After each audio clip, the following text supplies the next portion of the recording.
Guys, Sabita daily ব্লগে আপনাদের স্বাগত জানাই।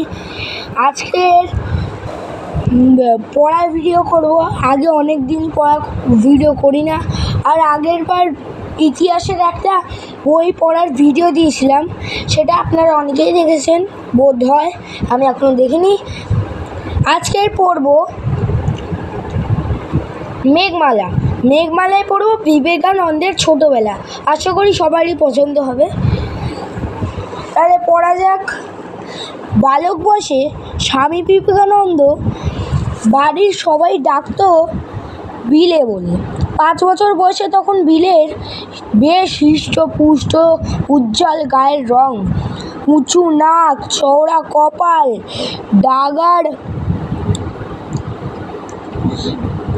ডাগর দুটি চোখ, মাথা ভরা কোঁকড়ানো চুল। এর মধ্যে বাড়ির এবং পাড়ার ছেলেদের ভিতর বেশ সর্দার হয়ে উঠেছিল। বিলে এর মধ্যে মুখে মুখে রামায়ণ শুনেছে, মহাভারত শুনেছে বনের মধ্যে গাছতলায় আগুন জেলে মুনি ঋষিরা কেমন করে বসে তপস্যা করেন। বুড়ো বুড়িদের কাছে বিলে শুনেছে সাধু সন্ন্যাসীদের ধ্যানের কথা। ছেলেদের ডেকে সেই সব গল্পও বলে। শুনে শুনে ছেলেগুলোর চোখ একেবারে গোল্লা পাকিয়ে যায়। বিলে বলল, আয়, আমরাও আজ এই বট গাছের তলায় আগুন জ্বেলে সাধু হয়ে একেবারে চুপ করে চোখ বুজে বসে থাকব। সব ছেলে মিলে মাঠ থেকে কিছু খড়কুটো এবং গাছের আশপাশ থেকে কিছু টুকরো কাঠ সংগ্রহ করলো।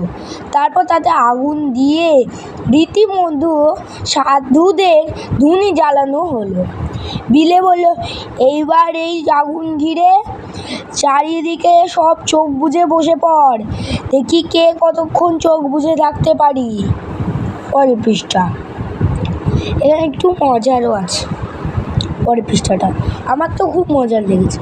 সব চুপ করে বসে পড়ল। জলা মাঠের মধ্যে মশা বটগাছটার তলায় রয়েছে অনেক আগাছা খানা গর্ত, তাতে ভন ভন করা মশার আড্ডা। মশার কামড়ে একজন চোখ খুলে দেখে, কি সর্বনাশ! এঁকে বেঁকে তাদের দিকে এগিয়ে আসছে মিশে কালো এক প্রকাণ্ড গোখরো সাপ। তখনই সে সাপ বলে চিৎকার দিয়ে অন্যদিকে লাফিয়ে পড়ল। সঙ্গে সঙ্গে সব সাধুই চোখ খুললেন। এগিয়ে আসা সাপটি দেখতে পেয়ে যে যেদিকে পারলেন লাফিয়ে ঝাঁপিয়ে দিলেন দৌড়। কিন্তু অচল হয়ে নীরবে চোখ বুজে বসে আছে বিলে। ছেলেরা দেখলো সাপটা ততক্ষণে এঁকে বেঁকে বিলের কাছে এসে পড়েছে, কিন্তু বিলে চোখ খুলছে না, নড়ছেও না। কি উপায় করবে কিছু ভেবে না পেয়ে ছেলেগুলো মরি বাছি করে দৌড়ালো পাড়ার দিকে। গিয়ে সংবাদ দিল বিলের মা বাবাকে। তারা ছুটে এলেন বটতলায়। এতক্ষণে সাপটা বিলের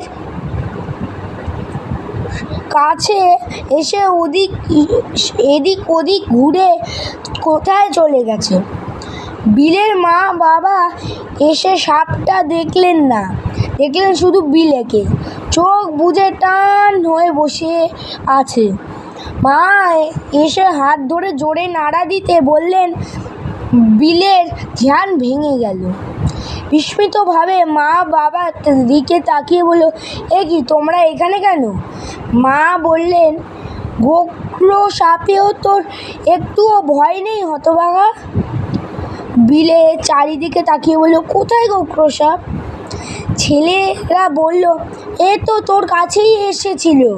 বিলে বলল, তবে বলিসনি কেন আমায়? ছেলেরা বলল, বলিসনি মানে? আমরা চেঁচিয়ে একেবারে গলা ফাটিয়ে দিচ্ছিলুম। বিলে বলল, কই, আমি কিছু শুনতে পাইনি তো। মায়ের মনে বিস্ময় লাগে। এই বয়সে এমন ধ্যান। ঠিক আছে গাইজ, আজকের ভিডিওটা এই পর্যন্তই থাকুক। দেখা হচ্ছে পরের ভিডিওতে। আর পরের ভিডিওতে আমি একটা মেঘমালার গল্প কবিতাও শোনাবো। সেই কবিতার নাম হলো লিচু চোর, একদম দারুণ, সেটা পরে শোনাবো।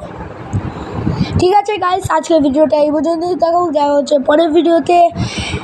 লাইক, শেয়ার, কমেন্ট, সাবস্ক্রাইব করতে ভুলবেন না। আর ভিডিওটা কেমন লাগলো বলতে ভুলবেন না। আজকের মতন টাটা।